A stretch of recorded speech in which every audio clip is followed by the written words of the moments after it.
School గిళ్ళని start అయినా మీ అందరికీ ఇంకా ఏమ్మా అందరు బాగున్నారు కదా? ఏమా డబ్బాలన్నీ స్వీట్స్ తయారు చేస్తారా? ఏమేమి ఉన్నాయో చూద్దాం. దాంట్లో ఏం స్వీట్లు ఉన్నాయో ఎక్కడి నుంచి తెచ్చుకుంటావు నువ్వు? తెప్పిస్తా ఉంటాడా? బిస్కెట్ గిస్కెట్ దీంట్లో కానీ నీది నీ అంగడిలోకా?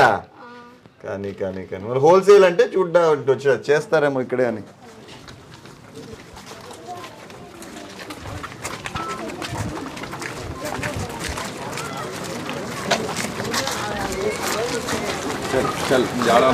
డానియల్ కదా ఇల్లు, ఇది డానియల్ ఉన్నది కదా ఇల్లు.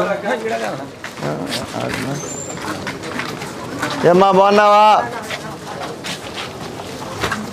ఆ సందుల్లోకి వద్దా? నేను డానియల్ ఉన్నది అనుకున్నా అది ఇల్లు.